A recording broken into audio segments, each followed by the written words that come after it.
साथीहरू नमस्ते।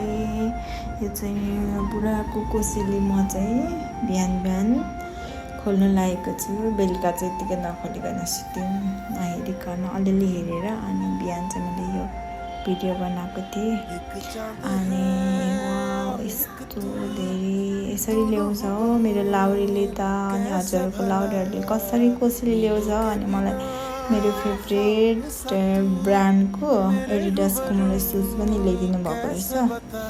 ल्याइदिन्छु त भन्नुहुन्थ्यो, होस् नल्याइदिनु लास्टै महँगो छ भनेको थिएँ। अनि यो चाहिँ सिक्किमे खुकुरी रङ यस्तो राम्रो छ होइन। यो चाहिँ पछि राखेर रुममा यसो डेकोरेसन गरेर राख्नु होइन। बार्बोलिजको यो रक्सीहरू कति धेरै ल्याउनु भएको क्या। अनि यो वाइफी चक्लेटहरू मलाई ल्याइदिनु भएको रहेछ। खुसी लागिरहेछ। म जस्तो छ तिमी जस्तै छ।